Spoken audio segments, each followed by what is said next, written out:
ವೀಕ್ಷಕರೇ ನಮಸ್ತೆ, ಕಾರ್ಯಕ್ರಮಕ್ಕೆ ಸ್ವಾಗತ. ನಾನು ಮಂಜರಿ ಹೊಂಬಾಳಿ. ವೀಕ್ಷಕರೇ, ನಾವಿವತ್ತು ಗದುಗಿನಲ್ಲಿ, ಅದರಲ್ಲೂ ತೋಂಟದಾರ್ಯ ಮಠದ ಶ್ರೀಮಠದ ಎದುರು ಭಾಗದಲ್ಲಿದ್ದೇವೆ. ಗದುಗಿನ ತೋಂಟದಾರ್ಯ ಮಠ ಅತ್ಯಂತ ಪ್ರಸಿದ್ಧವಾದಂತಹ ಮಠ. ಈ ಮಠ ಭಾವೈಕ್ಯತೆಯ ಸಮನ್ವಯತೆಯ ಮಠ ಅಂದ್ರೆ ತಪ್ಪಾಗ್ಲಿಕ್ಕಿಲ್ಲ. ಹಾಗಾಗಿ ಇವತ್ತು ಶ್ರೀಮಠಕ್ಕೆ ಆಗಮಿಸಿದ್ದೇವೆ. ಈ ಶ್ರೀಮಠವು ಗದುಗಿನ ನಗರದ ಮಧ್ಯಭಾಗದಲ್ಲಿಯೇ ಇದೆ. ಹಳೆ ಬಸ್ ಸ್ಟ್ಯಾಂಡ್ ನಿಂದ ಸ್ವಲ್ಪ ದೂರವೇ ಇರುವಂತಹ ಶ್ರೀಮಠ ನಗರದ ಮಧ್ಯಭಾಗದಲ್ಲಿ ಇರೋದ್ರಿಂದ ಸಾಕಷ್ಟು ಜನದಟ್ಟಣೆಯ ಮಧ್ಯೆ ಮೇನ್ ರೋಡ್ ನಲ್ಲಿ ಈ ಮಠವಿದೆ. ಮಠಕ್ಕೆ ಸಾಕಷ್ಟು ವರ್ಷಗಳ ಇತಿಹಾಸವಿದೆ, ಐತಿಹ್ಯವಿದೆ. ನಾನಾ ಪುರಾಣಗಳಲ್ಲಿ ಮಠದ ಉಲ್ಲೇಖವೂ ಇದೆ. ಹೇಗಿದೆ ಮಠ? ಬನ್ನಿ ದರ್ಶನ ಮಾಡ್ಕೊಂಡು ಬರೋಣ.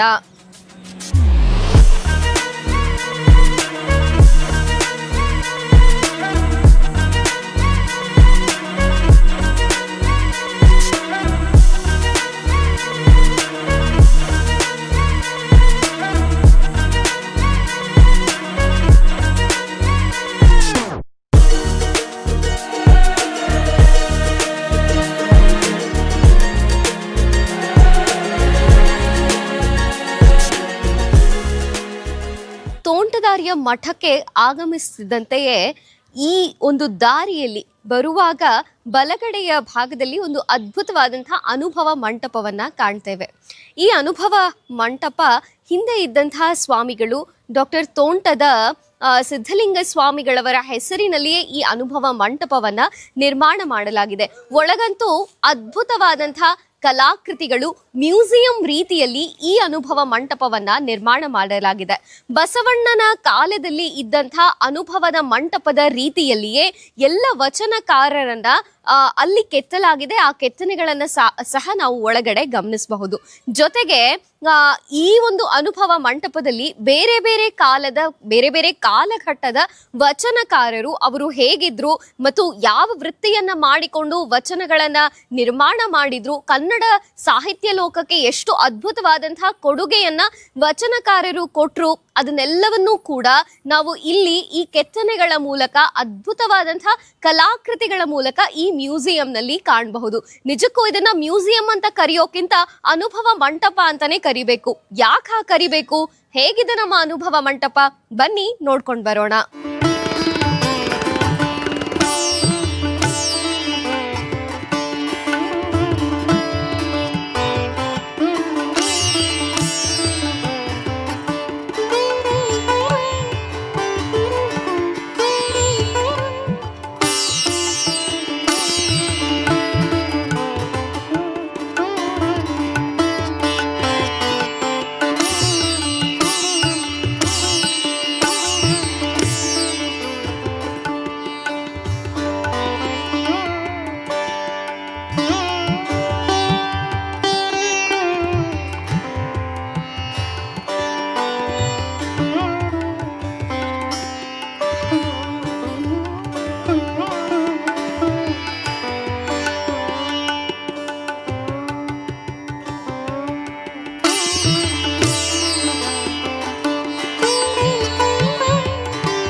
ತೋಂಟದಾರ್ಯ ಮಠ, ಗದುಗಿನ ಶ್ರೀ ತೋಂಟದಾರ್ಯ ಮಠ ಭಾವೈಕ್ಯತೆಗೆ ಹೆಸರಾದಂತಹ ಮಠ.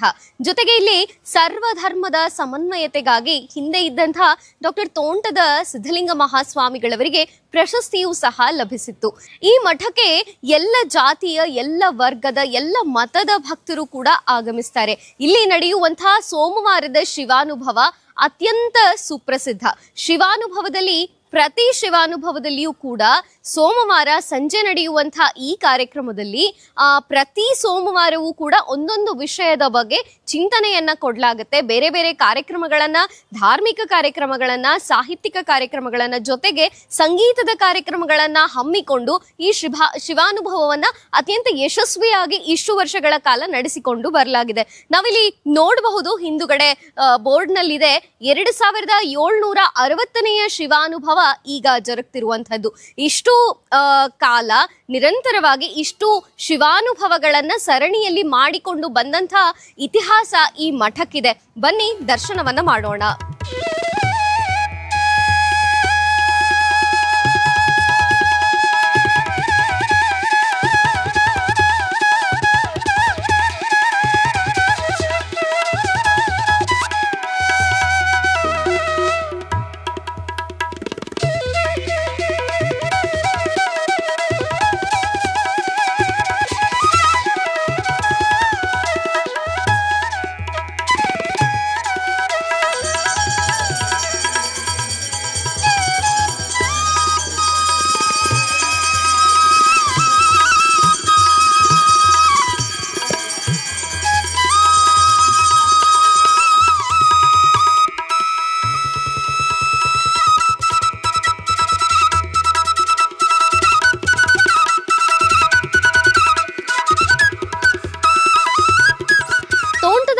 ಮಠದ ವತಿಯಿಂದ ನಡೆಯುವಂತಹ ಜಾತ್ರೆಯೂ ಕೂಡ ಸುಪ್ರಸಿದ್ಧವಾದದ್ದು.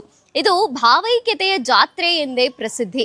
ಹಲವು ರೂಢಿಗಳನ್ನ, ಸಂಪ್ರದಾಯಗಳನ್ನ ಇವತ್ತಿಗೂ ಪಾಲಿಸಿಕೊಂಡು ಬಂದು, ಜೊತೆಗೆ ಎಲ್ಲ ವರ್ಗದ, ಎಲ್ಲ ಜಾತಿಯ ಭಕ್ತರನ್ನ ಒಟ್ಟುಗೂಡಿಸಿ ಬೃಹತ್ ತೇರನ ಜಾತ್ರೆಯ ದಿನ ಎಳೆಯಲಾಗತ್ತೆ. ಇದನ್ನ ತೋಂಟದಾರ್ಯ ರಥಬೀದಿ ಅಂತಲೇ ಕರೀತಾರೆ. ಹೇಗೆ ನಡೆಯುತ್ತೆ ಜಾತ್ರೆ? ಸಾಕಷ್ಟು ವಿಜೃಂಭಣೆಯಿಂದ ಜಾತ್ರೆ ನಡೆಯುತ್ತೆ.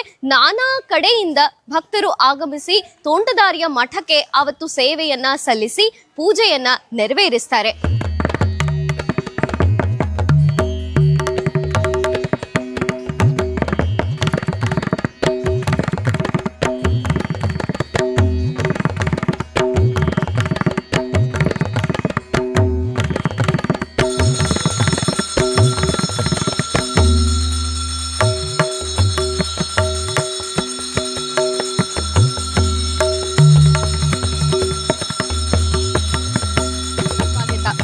ಈಗಾಗಲೇ ಹೇಳಿದ ಹಾಗೆ ಗದುಗಿನ ಶ್ರೀ ತೋಂಟದಾರ್ಯ ಮಠ ಭಾವೈಕ್ಯತೆಗೆ ಹೆಸರಾಗಿದ್ದಂಥದ್ದು.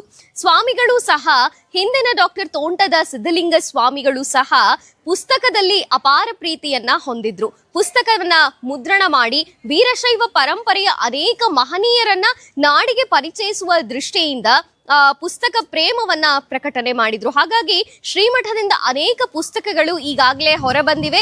ಇನ್ನೂ ಅನೇಕ ಪುಸ್ತಕಗಳು ಈಗಿರುವಂತಹ ಪೀಠಾಧಿಪತಿಗಳ ನೇತೃತ್ವದಲ್ಲಿ ಪ್ರಕಾಶನಗೊಂಡು, ಮುದ್ರಣಗೊಂಡು ನಮ್ಮೆಲ್ಲರ ಕೈ ಸೇರ್ತಿವೆ. ಹಾಗಾಗಿ ಪುಸ್ತಕ ಪ್ರೇಮವಿರಬಹುದು, ಸಾಹಿತ್ಯ ಪ್ರೇಮವಿರಬಹುದು, ಭಾವೈಕ್ಯತೆಯ ದೃಷ್ಟಿಯಿಂದಲೂ ಕೂಡ ನಾಡಿನಲ್ಲಿ ಶ್ರೀ ತೋಂಟದಾರ್ಯ ಮಠ ಅತ್ಯಂತ ಹೆಸರುವಾಸಿ.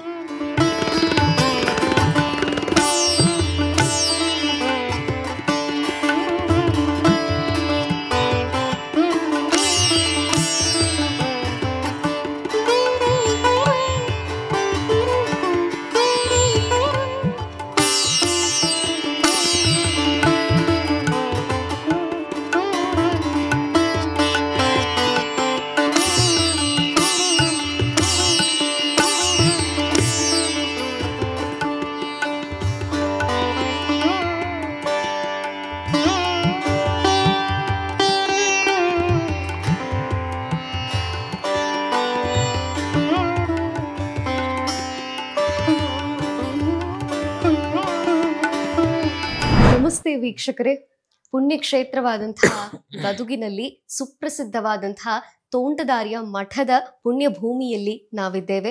ಭಾವೈಕ್ಯತೆಗೆ, ಸಮನ್ವಯತೆಗೆ ಹೆಸರುವಾಸಿಯಾದಂತಹದ್ದು ಗದುಗಿನ ಶ್ರೀ ತೋಂಟದಾರ್ಯ ಮಠ. ಎಲ್ಲ ಜಾತಿ, ಮತ, ಪಂಥ ಯಾವುದೇ ಭೇದವಿಲ್ಲದೆ ಎಲ್ಲ ಭಕ್ತರು ಕೂಡ ಮಠಕ್ಕೆ ಆಗಮಿಸಿ ಇಲ್ಲಿ ಅನುಗ್ರಹವನ್ನ, ಆಶೀರ್ವಾದವನ್ನ ಪಡಿತಾರೆ. ಅಂಥ ಶ್ರೀ ಮಠದ ಪೂಜ್ಯರಾಗಿರುವಂತಹ ಪರಮ ಪೂಜ್ಯ ಡಾಕ್ಟರ್ ತೋಂಟದ ಸಿದ್ದರಾಮ ಮಹಾಸ್ವಾಮಿಗಳು ನಮ್ಮ ಜೊತೆಗಿದ್ದಾರೆ. ಅವ್ರನ್ನ ಕಾರ್ಯಕ್ರಮಕ್ಕೆ ಸ್ವಾಗತ ಮಾಡ್ತಾ ಅವರ ಆಶೀರ್ವಚನಗಳನ್ನ ಕೇಳೋಣ. ಸ್ವಾಮೀಜಿ, ಆದರದ ಪ್ರಣಾಮಗಳು. ಶರಣು ಶರಣ ಶರಣ. ಅಶ್ವವೇಗ ನ್ಯೂಸ್ ಚಾನೆಲ್ ಇಂದ ಬಂದಿದ್ದೇವೆ. ನಮ್ಮ ವಾಹಿನಿಯ ವತಿಯಿಂದ ಮಠದ ಬಗ್ಗೆ, ಜೊತೆಗೆ ಮಠಕ್ಕೆ ದೊಡ್ಡದಾದಂತಹ ಇತಿಹಾಸ ಇದೆ, ಪುಸ್ತಕ ಪರಂಪರೆ ಇದೆ, ಅಧ್ಯಯನ ಸಂಸ್ಥೆಗಳನ್ನ ಮಠ ನಡೆಸ್ತಿದೆ, ಸಾಕಷ್ಟು ಶಿಕ್ಷಣ ಸಂಸ್ಥೆಗಳಿಗೆ ತೋಂಟದಾರ್ಯ ಮಠ ಹೆಸರಾಗಿದೆ. ಜೊತೆಗೆ ಎಲ್ಲರಿಗೂ ಗೊತ್ತಿರುವಂತೆ ಸರ್ವಧರ್ಮ ಸಮನ್ವಯತೆಯ ಮಠ ಅಂದ್ರೆ ತೋಂಟದಾರ್ಯ ಮಠ. ಈ ಮೂಲಕ ಏನ್ ಹೇಳ್ತೀರಿ ಸ್ವಾಮೀಜಿ? ಮೊದಲನೇದಾಗಿ ನೀವು ನೂತನವಾಗಿ ಪ್ರಾರಂಭಿಸಲಿರುವಂಥ ಅಶ್ವವೇಗ ಚಾನೆಲ್ಗೆ ಶುಭಾಶಯಗಳನ್ನು ಹೇಳಬಯಸ್ತೇನೆ. ಸಾಮಾಜಿಕ ಅಭಿವೃದ್ಧಿಯಲ್ಲಿ ಮಾಧ್ಯಮಗಳ ಪಾತ್ರ ಬಹಳ ಮಹತ್ವದ್ದು. ಸಮಾಜದಲ್ಲಿರುವಂಥ ಲೋಪದೋಷಗಳನ್ನು ತಿದ್ದಿ ಸಮಾಜವನ್ನು ಸರಿದಾರಿಗೆ ತರುವಂಥ ಒಂದು ಕಾರ್ಯವನ್ನು ಮಾಧ್ಯಮಗಳು ಮಾಡ್ತಾ ಇರೋದು ನಿಜಕ್ಕೂ ಅತ್ಯಂತ ಸಂತೋಷದ ಸಂಗತಿ. ಆ ದಿಸೆಯಲ್ಲಿ ನಿಮ್ಮ ಅಶ್ವವೇಗ ಚಾನೆಲ್ ಕೂಡ ಸಮಾಜದಲ್ಲಿ ಗಮನಾರ್ಹವಾಗಿರುವಂಥ ಬದಲಾವಣೆಯನ್ನು ತರುವುದಕ್ಕೆ ಮತ್ತು ಸಾಮಾಜಿಕ ನ್ಯಾಯವನ್ನು ಎತ್ತಿ ಹಿಡಿಯುವುದಕ್ಕೆ ನಿರಂತರವಾಗಿ ಪ್ರಯತ್ನಿಸಲಿ ಅಂಥೇಳಿ ಸಂದರ್ಭದಲ್ಲಿ ಹಾರೈಸ್ತೇವೆ.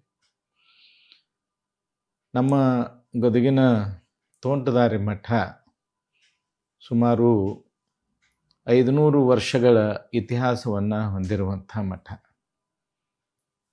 12ನೆಯ ಶತಮಾನದಲ್ಲಿ ಬಸವಾದಿ ಶಿವಶರಣರು ಒಂದು ಅದ್ಭುತವಾಗಿರುವಂಥ ಸಮಾಜೋಧಾರ್ಮಿಕ ಚಳವಳಿಯನ್ನು ನಡೆಸಿದರು.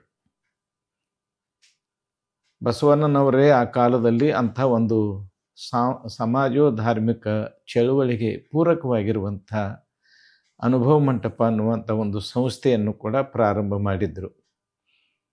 ಜಗತ್ತಿನ ಇತಿಹಾಸದಲ್ಲಿ ಅವರು ಸ್ಥಾಪಿಸಿರುವಂಥ ಅನುಭವ ಮಂಟಪ ಮೊಟ್ಟ ಮೊದಲ ಸಂಸತ್ತು ಅನ್ನುವಂಥ ಒಂದು ಕೀರ್ತಿಗೆ ಭಾಜನವಾಗಿದೆ. ಆ ಅನುಭವ ಮಂಟಪದ ಮೂಲಕ ಸಮಾಜದಲ್ಲಿ ಸಮಾನತೆಯನ್ನು ತರುವಂಥ, ಸಾಮಾಜಿಕ ನ್ಯಾಯವನ್ನು ಎತ್ತಿ ಹಿಡುವಂಥ, ಪ್ರಜಾಸತ್ತಾತ್ಮಕ ಮೌಲ್ಯಗಳನ್ನು ಪ್ರತಿಪಾದಿಸುವಂಥ ಒಂದು ಕಾರ್ಯವನ್ನು ಬಸವಣ್ಣನವರು ಮತ್ತು ಆ ಕಾಲದ ಎಲ್ಲ ಶರಣರು ಮಾಡಿದರು. ಅದರ ಜೊತೆಗೆ ಸಮಾಜದಲ್ಲಿ ಬೇರೂರಿದ್ದಂಥ ಅಂಧಶ್ರದ್ಧೆ, ಮೂಢನಂಬಿಕೆಗಳನ್ನು ಮತ್ತು ಪುರೋಹಿತಶಾಹಿಗಳ ಶೋಷಣೆಯನ್ನು ತಪ್ಪಿಸೋದಕ್ಕಾಗಿಯೂ ಕೂಡ ಅವರು ಆ ಅನುಭವ ಮಂಟಪದಲ್ಲಿ ಚಿಂತನ ಮಂಥನ ಮಾಡ್ತಾಯಿದ್ರು. ಅಂಥ ಒಂದು ಅನುಭವ ಮಂಟಪದ ಅಧ್ಯಕ್ಷರಾಗಿದ್ದವರು ಮಹಾಯೋಗಿಗಳಾಗಿರುವಂಥ ಅಲ್ಲಮ ಪ್ರಭುಗಳು. ಆ ಅಲ್ಲಮ ಪ್ರಭುವಿನ ಆ ಒಂದು ಶೂನ್ಯ ಸಿಂಹಾಸನದ ಪರಂಪರೆಯನ್ನು 15ನೇ ಶತಮಾನದಲ್ಲಿ ಮುಂದುವರಿಸಿದಂಥವರು ತೋಂಟದ ಸಿದ್ಧಲಿಂಗ ಶಿವಯೋಗಿಗಳವರು. ಯಡಿಯೂರಿನ ತೋಂಟದ ಸಿದ್ಧಲಿಂಗ ಶಿವಯೋಗಿಗಳವರ ಪರಂಪರೆಯ ಮತ್ತು ನೇರ ವಾರಸುದಾರಿಕೆಯನ್ನು ಹೊಂದಿರುವಂಥ ಮಠ ಅಂದರೆ ಅದು ಗದಗಿನ ತೋಂಟದಾರ್ಯ ಮಠ.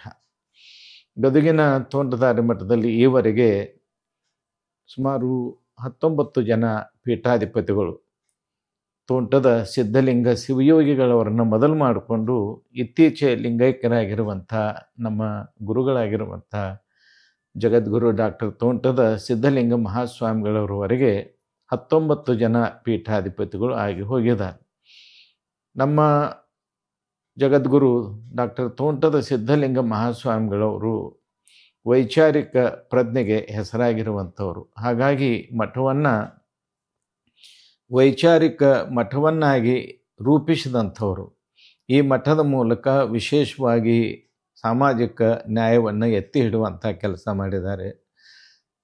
ಲಿಂಗಾಯತ ಪರಂಪರೆಯ ಮಠವಾಗಿದ್ದರೂ ಕೂಡ ಎಲ್ಲ ಧರ್ಮದವರಿಗೂ ಕೂಡ ಮುಕ್ತವಾಗಿರುವಂಥ ಪ್ರವೇಶಾವಕಾಶವನ್ನು ನೀಡಿದಂಥವರು ಜಗದ್ಗುರು ಡಾಕ್ಟರ್ ತೋಂಟದ ಸಿದ್ಧಲಿಂಗ ಮಹಾಸ್ವಾಮಿಗಳವರು. ಅದರ ಜೊತೆಗೆ ಕನ್ನಡದ ನೆಲ ಜಲ ಭಾಷೆ ಪ್ರಶ್ನೆ ಬಂದಾಗಲೆಲ್ಲ ನಡೆದಿರುವಂಥ ಹೋರಾಟಗಳಲ್ಲಿ ಮುಂಚೂಣಿಯಲ್ಲಿ ನಿಂತು ನಮ್ಮ ನಾಡಿನಲ್ಲಿ ಕನ್ನಡ ಭಾಷೆಗೆ ಪ್ರಾಮುಖ್ಯತೆಯನ್ನು ತಂದುಕೊಡುವಲ್ಲಿ ಮಹತ್ವದ ಪಾತ್ರವನ್ನು ಅವರು ವಹಿಸಿದರು. ಅದರ ಜೊತೆಗೆ ರೈತಪರ ಹೋರಾಟದಲ್ಲಿ, ಪರಿಸರದ ಹೋರಾಟದಲ್ಲಿ, ಎಲ್ಲ ಹೋರಾಟಗಳಲ್ಲಿ ಅವರು ಮುಂಚೂಣಿಲೆಯಾಗಿ ನಿಂತುಕೊಂಡು ಮಠಾಧಿಪತಿಗಳು ಜನಪರ ಸೇವೆಯನ್ನು ಮಾಡಬೇಕು, ಅದೇ ಮಠಾಧಿಪತಿಗಳ ಕರ್ತವ್ಯ ಅನ್ನೋದನ್ನು ತಮ್ಮ ಬದುಕಿನಿಂದ ತೋರಿಸಿಕೊಟ್ರು. ತಮ್ಮ ಪೀಠ ಪರಂಪರೆಯ ಘನತೆ ಗೌರವಗಳನ್ನು ಬದಿಗಿರಿಸಿ ಜನಸಾಮಾನ್ಯರೊಂದಿಗೆ ಬೆರೆಯುವಂಥ ಕೆಲಸವನ್ನು ಪೂಜ್ಯ ಜಗದ್ಗುರು ಡಾಕ್ಟರ್ ತೋಂಟದ ಸಿದ್ಧಲಿಂಗ ಮಹಾಸ್ವಾಮಿಗಳವರು ಮಾಡಿದರು. ಆ ಕಾರಣಕ್ಕಾಗಿಯೇ ಈ ಭಾಗದ ಜನ ಅವರನ್ನು ಜನಸಾಮಾನ್ಯರ ಸ್ವಾಮೀಜಿ ಅಂತೇಳಿ ಕರೆಯುವುದು ವಾಡಿಕೆ. ಅದರ ಜೊತೆಗೆ ಅವರು ಪರಿಸರ ರಕ್ಷಣೆಗಾಗಿ ನಿರಂತರ ಹೋರಾಟ ಮಾಡಿರುವಂಥದ್ದು, ರೈತರ ಜಮೀನನ್ನು ಉಳಿಸುವುದಕ್ಕಾಗಿ ಹೋರಾಟ ಮಾಡಿರುವಂಥದ್ದು ಇನ್ನೂ ಜನರ ಮನಸ್ಸಿನಲ್ಲಿ ಹಚ್ಚ ಹಸಿರಾಗಿದೆ. ಅದರ ಜೊತೆಗೆ ಪುಸ್ತಕ ಸಂಸ್ಕೃತಿಯನ್ನು ಬೆಳೆಸಿದಂಥ ಕೀರ್ತಿ ಅದು ನಮ್ಮ ಡಾಕ್ಟರ್ ತೋಂಟದ ಸಿದ್ಧಲಿಂಗ ಮಹಾಸ್ವಾಮಿಗಳವ್ರಿಗೆ ಸಲ್ತದೆ. ಒಂದು ವಿಶ್ವವಿದ್ಯಾಲಯದ ಪ್ರಸಾರಾಂಗ ಮಾಡುವಂಥ ಕಾರ್ಯವನ್ನು ಅವರು ನಮ್ಮ ತೋಂಟದಾರ್ಯ ಮಠದ ಮೂಲಕ ಮಾಡಿರುವಂಥದ್ದು. ಸುಮಾರು 600ಕ್ಕೂ ಹೆಚ್ಚು ಸಂಶೋಧನಾ ಮಟ್ಟದ ಒಂದು ಗ್ರಂಥಗಳನ್ನು ಶ್ರೀಮಠದ ಮೂಲಕ ಪ್ರಕಟ ಮಾಡಿರುವಂಥದ್ದು. ಇವತ್ತು ಅನೇಕ ಜನ ಸಾಹಿತಿ ಸಂಶೋಧಕರು ತಮ್ಮ ಸಂಶೋಧನೆಗೆ ಶ್ರೀಮಠದಿಂದ ಪ್ರಕಟವಾಗಿರುವಂಥ ಗ್ರಂಥಗಳನ್ನು ಉಪಯೋಗಿಸ್ತಾ ಇರೋದು ಅವರು ಪ್ರಕಟಿಸಿರುವಂಥ ಗ್ರಂಥಗಳ ಮಹತ್ವವನ್ನು ಇವತ್ತು ತೋರಿಸಿಕೊಡ್ತಾರೆ. ಅದರ ಜೊತೆಗೆ ವಿಶೇಷವಾಗಿ ಜಾತಿ ಮತ ಪಂಥಗಳನ್ನು ನಿವಾರಿಸುವುದಕ್ಕಾಗಿ ಅವರು ನಿರಂತರ ಶ್ರಮಿಸಿರುವಂಥದ್ದು. ಎಲ್ಲ ಜಾತಿ ಮತ ಪಂಥದ ಜನರನ್ನು ಅತ್ಯಂತ ಆತ್ಮೀಯವಾಗಿ ಅವರು ಕಾಣ್ತಾ ಇದ್ದರು. ಹಾಗಾಗಿ ಭಾರತ ಸರ್ಕಾರ ಅವರಿಗೆ ಕೋಮು ಸೌಹಾರ್ದತಾ ಪ್ರಶಸ್ತಿಯನ್ನು ನೀಡಿ ಗೌರವಿಸಿರುವಂಥದ್ದು ಎಲ್ಲರಿಗೂ ತಿಳಿದಿರುವಂಥ ಸಂಗತಿ. ಬಹುಶಃ ದಕ್ಷಿಣ ಭಾರತದಲ್ಲಿ ಈ ಒಂದು ಕೋಮು ಸೌಹಾರ್ದತಾ ಪ್ರಶಸ್ತಿಯನ್ನು ಪಡೆದಂಥ ಏಕೈಕ ಸ್ವಾಮಿಗಳಂದರೆ ಅದು ಅತಿಶಯೋಕ್ತಿ ಅಲ್ಲ. ಈ ಒಂದು ಹಿನ್ನೆಲೆಯಲ್ಲಿ ಪರಮ ಪೂಜ್ಯರಾಗಿರುವಂಥ ಲಿಂಗೈಕ್ಯ ಜಗದ್ಗುರು ಡಾಕ್ಟರ್ ತೋಂಟದ ಸಿದ್ಧಲಿಂಗ ಸ್ವಾಮಿಗಳವರು ಜನಸಾಮಾನ್ಯರ ಸ್ವಾಮೀಜಿಯಾಗಿ, ಪುಸ್ತಕದ ಸ್ವಾಮೀಜಿಯಾಗಿ, ಕನ್ನಡದ ಕುಲಗುರುಗಳಾಗಿ ಇವತ್ತು ಜನರ ಮನಸ್ಸಿನಲ್ಲಿ ನೆಲೆಯೂರಿದ್ದಾರೆ. ಅಂಥ ಪರಮ ಪೂಜ್ಯರ ಈ ಒಂದು ಪೀಠ ಪರಂಪರೆಯನ್ನು ಅವರು ಹಾಕಿಕೊಟ್ಟಿರುವಂಥ ದಾರಿಯಲ್ಲಿ ನಾವು ಈವರೆಗೂ ಮುನ್ನಡೆಸಿದ್ದೇವೆ, ಮುಂದೆಯೂ ಮುಂದುವರಿಸ್ತೇವೆ ಅಂತ ಮಾತನ್ನು ಹೇಳ್ತಾ ನನ್ನ ಮಾತು ವಿರಾಮ ಹೇಳ್ತೇನೆ. ಶರಣಾರ್ಥಿಗಳು. ಎಸ್ ಸ್ವಾಮೀಜಿ, ಇನ್ನೊಂದು ಕಡೆಯ ಪ್ರಶ್ನೆ. ಇವತ್ತು ಇರುವಂತಹ ಲಿಂಗಾಯತ, ವೀರಶೈವ, ಹಿಂದೂ ಧರ್ಮ ಇದರ ಪರವಾಗಿ ಏನಾದ್ರು ಮಠದಿಂದ ಸ್ಪಷ್ಟನೆ ಸಿಗಬಹುದಾ ಸಾಮಾನ್ಯ ಜನತೆ? ಮಠದಿಂದ ಸ್ಪಷ್ಟನೆ ಅನ್ನೋದು ಎಲ್ಲರಿಗೂ ಸ್ಪಷ್ಟ ಆಗಿರುವಂಥ ವಿಷಯ ಅದು. ಯಾಕಂದರೆ 12ನೇ ಶತಮಾನದಲ್ಲಿ ವಿಶ್ವಗುರು ಬಸವಣ್ಣನವರು ಸಮಾಜದಲ್ಲಿ ಸಮಾನತೆಯನ್ನು ತರುವುದಕ್ಕಾಗಿ, ಸಮಾಜದಲ್ಲಿರುವಂಥ ಜನರ ಆಚರಣೆಗಳಲ್ಲಿ ಬದಲಾವಣೆಯನ್ನು ತರುವುದಕ್ಕಾಗಿ, ಸಮಾಜದಲ್ಲಿರುವಂಥ ಶೋಷಣೆಯನ್ನು ತಪ್ಪಿಸೋದಕ್ಕಾಗಿ ಮತ್ತು ಅಂಧಶ್ರದ್ಧೆ ಮೂಢನಂಬಿಕೆಗಳನ್ನು ನಿವಾರಣೆ ಮಾಡುವುದಕ್ಕಾಗಿ ಒಂದು ಸಂಘಟನೆಯನ್ನು ಮಾಡಿದರು. ಒಂದು ಹೊಸ ಧರ್ಮವನ್ನು ಸ್ಥಾಪನೆ ಮಾಡಿದರು. ಆ ಧರ್ಮವೇ ಲಿಂಗಾಯತ ಧರ್ಮ. ಹಾಗಾಗಿ ಆ ಲಿಂಗಾಯತ ಧರ್ಮ ಆ ಕಾಲದಲ್ಲಿ ಬಸವಣ್ಣನವರ ವ್ಯಕ್ತಿಗತ ಪ್ರಭಾವದಿಂದಾಗಿ ವ್ಯಾಪಕವಾಗಿ ಪ್ರಚಾರದಲ್ಲಿತ್ತು. ಅನೇಕ ಬೇರೆ ಬೇರೆ ಧರ್ಮದ ಜನರು ಈ ಧರ್ಮದಲ್ಲಿರುವಂಥ ಸರಳತೆಯನ್ನು, ಈ ಧರ್ಮದಲ್ಲಿರುವಂಥ ನಿಜಾಚರಣೆಗಳನ್ನ ಕಂಡು ಈ ಧರ್ಮದಲ್ಲಿ ಬಂದು ಸೇರಿಕೊಂಡ್ರು. ಆಮೇಲೆ ಆಂಧ್ರ ಪ್ರದೇಶ, ತಮಿಳುನಾಡಿನಲ್ಲಿರುವಂಥ ವೀರಶೈವರು ಕೂಡ ಈ ಧರ್ಮದಲ್ಲಿ ಸೇರಿಕೊಂಡು ವೀರಶೈವರು ತಮ್ಮದೇ ಆಗಿರುವಂಥ ಪ್ರತ್ಯೇಕವಾಗಿರುವಂಥ ಪಂಥವನ್ನು ಲಿಂಗಾಯತ ಧರ್ಮದಲ್ಲಿ ಉಳಿಸಿಕೊಂಡಿರೋದನ್ನು ಇವತ್ತು ನಾವು ನೋಡ್ತಾ ಇದ್ದೇವೆ. ಹಿಂದೂ ಅನ್ನುವಂಥದ್ದು ಒಂದು ಧರ್ಮ ಅಲ್ಲ, ಅದೊಂದು ಜೀವನ ಮಾರ್ಗ. ನಮ್ಮ ಡಾಕ್ಟರ್ ರಾಧಾಕೃಷ್ಣನ್ ಅವರು ತಮ್ಮ ಹಿಂದೂ ಕೃತಿಯಲ್ಲಿ ಈ ಮಾತನ್ನು ಬಹಳ ಸ್ಪಷ್ಟವಾಗಿ ಬರೆದಿದ್ದಾರೆ. ಅದೊಂದು ಜೀವನ ಮಾರ್ಗ, ಬದುಕಿನ ಮಾರ್ಗ. ಅಲ್ಲಿ ಅನೇಕ ಧರ್ಮ ಮತ ಪಂಥಗಳ ಒಂದು ಸಂಯೋಗವನ್ನು ನಾವು ನೋಡ್ತೇವೆ. ಆ ಒಂದು ಹಿನ್ನೆಲೆಯಲ್ಲಿ ವೈದಿಕ ಧರ್ಮವನ್ನೇ ಹಿಂದೂ ಧರ್ಮ ಅಂತ ಕರೆಯೋದಾದರೆ ಲಿಂಗಾಯತರು ಖಂಡಿತವಾಗಿಯೂ ಹಿಂದೂಗಳಾಗೋದಲ್ಲ. ಯಾಕಂದರೆ ವೈದಿಕ ಧರ್ಮದ ಅನೇಕ ಆಚರಣೆಗಳನ್ನು ವಿರೋಧಿಸುವಂಥ ಧರ್ಮ ಲಿಂಗಾಯತ ಧರ್ಮ. ಹಾಗಾಗಿ ಇದೊಂದು ಅವೈದಿಕ ಧರ್ಮ. ಈ ಒಂದು ಹಿನ್ನೆಲೆಯಲ್ಲಿ ಹಿಂದೂ ಅನ್ನುವಂಥದ್ದು ಒಂದು ಧರ್ಮ ಅಲ್ಲ, ಅದೊಂದು ಪ್ರದೇಶ. ಈ ಒಂದು ಭೌಗೋಳಿಕವಾಗಿ ಲಿಂಗಾಯತರೇ ಇರಲಿ, ಜೈನರೇ ಇರಲಿ, ಬೌದ್ಧರೇ ಇರಲಿ, ಸಿಖ್ರೇ ಇರಲಿ, ಅವರೆಲ್ಲ ಹಿಂದೂಗಳೇ ಭೌಗೋಳಿಕವಾಗಿ. ಧಾರ್ಮಿಕವಾಗಿ ನಾವು ನೋಡಿದರೆ ವೈದಿಕ ಧರ್ಮವನ್ನೇ ಹಿಂದೂ ಧರ್ಮ ಅಂತ ಕರೆಯೋದ್ರಿಂದ ನಾವು ವೈದಿಕ ಧರ್ಮದವರಾಗೋದಿಲ್ಲ. ಯಾಕಂದರೆ ವೈದಿಕ ಕರ್ಮಕಾಂಡವನ್ನು ವಿರೋಧಿಸಿದಂಥವರು ಬಸವಾದಿ ಶಿವಶರಣರು, ವೈದಿಕ ಆಚರಣೆಗಳನ್ನು ವಿರೋಧಿಸಿದಂಥವರು ಬಸವಾದಿ ಶಿವಶರಣರು. ಆ ಒಂದು ಹಿನ್ನೆಲೆಯಲ್ಲಿ ಇದೊಂದು ಅವೈದಿಕವಾಗಿರುವಂಥ ಧರ್ಮ ಲಿಂಗಾಯತ ಧರ್ಮ ಇದೊಂದು ಸ್ವತಂತ್ರ ಧರ್ಮ, ಇದಕ್ಕೆ ಪ್ರತ್ಯೇಕವಾಗಿರುವಂಥ ಒಂದು ಅಸ್ತಿತ್ವ ಇದೆ ಅಂತೇಳಿ ಹೇಳ್ಬೋದು. ಖಂಡಿತ ಸ್ವಾಮೀಜಿ, ವಾಹಿನಿಯ ಮೂಲಕ ಸಾಕಷ್ಟು ವಿಚಾರಗಳನ್ನ ಮಠದ ಬಗ್ಗೆ ಜೊತೆಗೆ ಜನರಲ್ಲಿ ಇರುವಂತಹ ಗೊಂದಲಗಳಿಗೂ ತಾವು ಉತ್ತರವನ್ನ ಕೊಟ್ಟಿದ್ದೀರಿ. ಪೂಜ್ಯರಿಗೆ ಧನ್ಯವಾದಗಳು. ನಮಸ್ಕಾರ.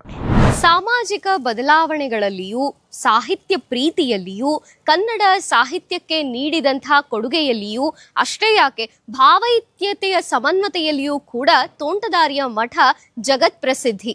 ಇಂಥ ತೋಂಟದಾರ್ಯ ಮಠಕ್ಕೆ ನಾವು ಆಗಮಿಸಿ ಸಾಕಷ್ಟು ವಿಚಾರಗಳನ್ನ ನಿಮ್ಮ ಮುಂದೆ ತೆರೆದಿಡುವಂತಹ ಪ್ರಯತ್ನ ಮಾಡಿದ್ದೇವೆ. ಮಠದ ಇತಿಹಾಸದ ಬಗ್ಗೆ, ಮಠ ಹೇಗಿದೆ ದರ್ಶನ ಮಾಡಿದ್ದೇವೆ, ಜೊತೆಗೆ ಇಲ್ಲಿ ಸುಂದರವಾದಂತಹ ಮ್ಯೂಸಿಯಂನ ಕೂಡ ನೋಡಿದ್ದೇವೆ. ಇದಾಗಿತ್ತು ಈ ಹೊತ್ತಿನ ವಿಶೇಷ. ನೋಡ್ತಾ ಇರಿ ಅಶ್ವಮಂದಿರ.